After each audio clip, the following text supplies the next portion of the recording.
अनपेक्षित कोणाच्याही बाबतीत घडू शकते. कधीही फळांनी भरलेल्या आंब्याच्या फांद्यांवरून उडी मारणाऱ्यांच्याही. तो बऱ्याच काळापासून झाडांवर राहत होता. प्रत्येक वेळी त्याचे रंग बदलत होते आणि आज रात्री अंधारात नवीन तारांवरून लटकवलेले तेलाचे दिवे चमकत होते. तो जमीन पाहण्यासाठी आणि दिव्यांचे निरीक्षण करण्यासाठी त्याची मान वाकवत होता. वारा आला की तार डोलत असे, दिवे हलायचे आणि तो पुढच्या फांदीवर उडी मारायचा. तो संपूर्ण देखाव्याचा पूर्णपणे आनंद घेत होता. त्याचा दिवे पाहण्याचा हा पहिलाच दिवस नव्हता. ते अनेकदा प्रज्वलित व्हायचे, अनेकदा अंधार असायचा, पण दिवे विझत असताना तो इतका जवळ कधीच नव्हता. तो सहसा दूरच्या झाडाच्या फांदीवर माश्या किडे खाण्यात व्यस्त असायचा. पण आता काय झालं होतं? त्याने किलबिल आणि मुलांचे हसणे ऐकले होते. तो आता दिव्याकडे बघत नव्हता. बरीच मुलं इकडे तिकडे धावत होती. एक छोटीशी गोलाकार हिरवी वस्तू एका हातातून दुसऱ्या हातात फिरत होती आणि कधीकधी ती त्याच्या चेहऱ्याला स्पर्श करायची. त्याला मुलांच्या खेळात भाग घेत असल्यासारखे वाटले.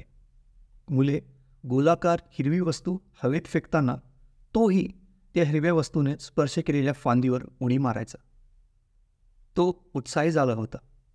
त्या मुलांना तो त्यांच्यासोबत खेळत असल्याचे माहीतही नव्हते. गोलाकार हिरवी वस्तू जमिनीवर उड्या मारून पुन्हा वर उंचावर जाई. कधीकधी ती एका हातात धरली जायची, कधीकधी दुसऱ्या हातात, आणि कधीकधी ती त्याच्या चेहऱ्याला स्पर्श करायची. पण अचानक गोलाकार हिरवी वस्तू त्याच्या पुढे खूप वर गेली आणि वरच्या दाट पानांमध्ये जाऊन बसली. मुले खालीवर शोधू लागली. एक गोंधळ झाला. कुठे गेला? बॉल कुठे गेला? तो तिथेच अडकला आहे. तो खूप खुश होता. तो त्यांच्यासोबत खेळत होता आणि गोलाकार वस्तू त्याच्या डोक्याच्या थेट वर अडकली होती. मुलं गोलाकार वस्तू खाली पाडण्यासाठी झाडं हलवण्याचा प्रयत्न करत होते, पण ती तिथेच अडकली होती.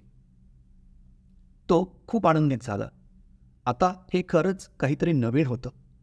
तो जास्तीत जास्त खुश होत होता आणि त्याचे रंग अधिकाधिक बदलत होते. त्याने आजपर्यंत इतके रंग कधी बदलले नव्हते. तो खूप आनंदात होता.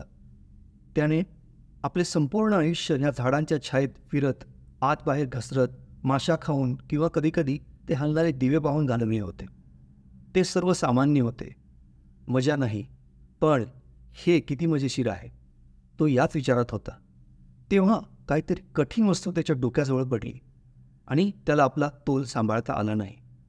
धपकन आवाज आला व तो खाली पडला, मुलांच्या पायाजवळ. तो घाबरून गेला आणि तोच गोंगाट झाला जो त्याला खूप आवडला होता. पण आता त्या आवाजामुळे त्याच्या डोक्यावर बरेच खडे मारले जात होते. तो धावला. मुलांनी त्याला घेरले होते. अचानक पुन्हा त्याच्यावर काहीतरी पडले आणि आवाज. तो बाहेर पडण्यासाठी धडपड करत होता. मुले आधीच्या त्या गोल वस्तूला, त्या हिरव्या वस्तूला विसरून गेली होती आणि आता त्याला लक्ष बनवले होते. तो धावत होता. मुलं त्याच्या मागे धावत होती. तो ढापा टाकू लागला. त्याला आतापर्यंत कळून चुकले होते की मुले त्याच्याशी खेळत आहेत. एक वेगळाच खेळ, मृत्यूचा खेळ.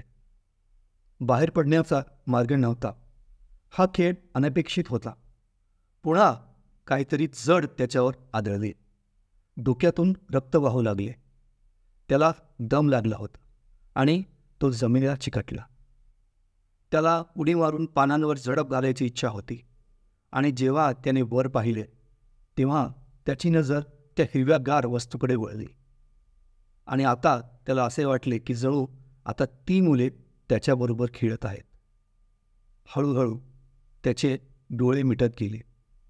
त्यास झाडांच्या फांद्या, पानं, ते मिचकणारे दिवे दिसत होते व अजून प्रकर्षाने दिसत होती ती गोल हिरवीगार वस्तू.